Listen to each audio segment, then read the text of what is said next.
Hai, Shalom. Kenalkan kami dari mahasiswa Katolik Universitas Tadipura Pontianak dari Fakultas Pertanian Prodi Tanah. Di sini kami akan mempersembahkan sebuah drama yang berjudul Perumpamaan Anak Tunggal. Drama ini dibuat untuk memenuhi tugas agama yang diampu oleh Pak Sugno.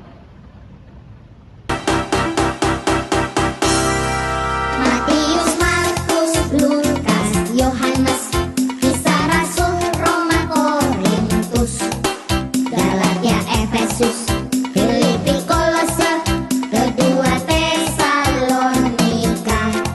1 dan 2 Timotius, Tiga. Hai guys. Sebelum drama ini dimulai, jangan lupa Like, comment, subscribe, and share. see you. Halo.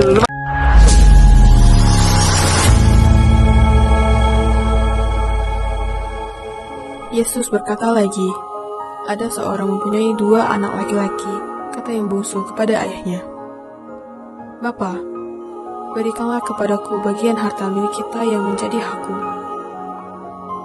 Lalu, ayahnya membagi-bagikan harta kekayaan itu di antara mereka. Beberapa hari kemudian, anak bungsu itu menjual seluruh bagiannya itu lalu pergi ke negeri yang jauh.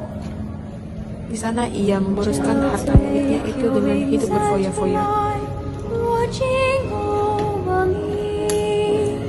See me through my night's time and be my leading light. Setelah dihabiskannya semuanya, timbullah bencana kelaparan di dalam negeri itu, dan ia pun mulai melarat. Lalu ia pergi dan bekerja pada seorang majikan di negeri itu.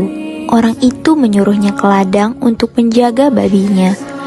Lalu ia ingin mengisi perutnya dengan ampas yang menjadi makanan babi itu, tetapi tidak seorang pun yang memberikannya kepadanya. Lalu ia menyadari keadaannya. Katanya, betapa banyaknya orang upahan bapakku yang berlimpah-limpah makanannya, tetapi aku di sini mati kelaparan. Aku akan bangkit dan pergi kepada bapakku dan berkata kepadanya, Bapak, aku telah berdosa terhadap surga dan terhadap Bapak. Aku tidak layak lagi disebut anak Bapak. Jadikanlah aku sebagai salah seorang upahan Bapak. Maka bangkitlah ia dan pergi kepada ayahnya. Ketika ia masih jauh, ayahnya telah melihatnya. Lalu tergeraklah hatinya oleh belas kasihan. Ayahnya itu berlari mendapatkan dia, lalu merangkul dan mencium dia. Kata anak itu kepada ayahnya, Aku telah berdosa terhadap surga dan terhadap ayah. Aku tidak layak lagi disebutkan anak bapa. Tetapi ayah itu berkata kepada hamba-hambanya, Lekaslah bawa kemari jubah yang terbaik, pakaikanlah itu kepadanya, dan kenakanlah cincin pada jarinya, dan sepatu pada kakinya. Dan ambillah anak lembu tambun itu, sembelilah dia, dan marilah kita makan dan bersukacita, sebab anakku ini telah mati dan menjadi hidup kembali. Ia telah hilang dan didapat kembali. Maka mulailah mereka bersukaria. Tetapi anaknya yang sulung berada di ladang. Dan ketika ia pulang dan dekat ke rumah, ia mendengar bunyi seruling dan nyanyi tari-tarian. Lalu ia memanggil salah seorang hamba dan bertanya kepadanya, Apa arti semuanya itu?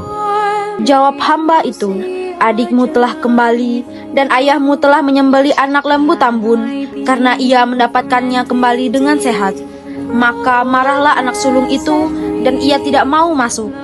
Lalu ayahnya keluar dan berbicara dengan dia, tetapi ia menjawab ayahnya. Katanya, telah bertahun-tahun aku melayani Bapak dan belum pernah aku melanggar perintah Bapak.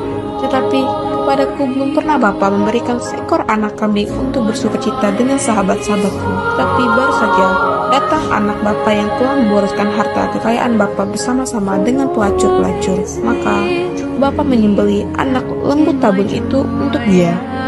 Kata ayahnya kepadanya, Anakku, engkau selalu bersama-sama dengan aku, dan segala kepunyaanku adalah kepunyaanmu. Kita patut bersukacita dan bergembira karena adikmu telah menjadi hidup kembali.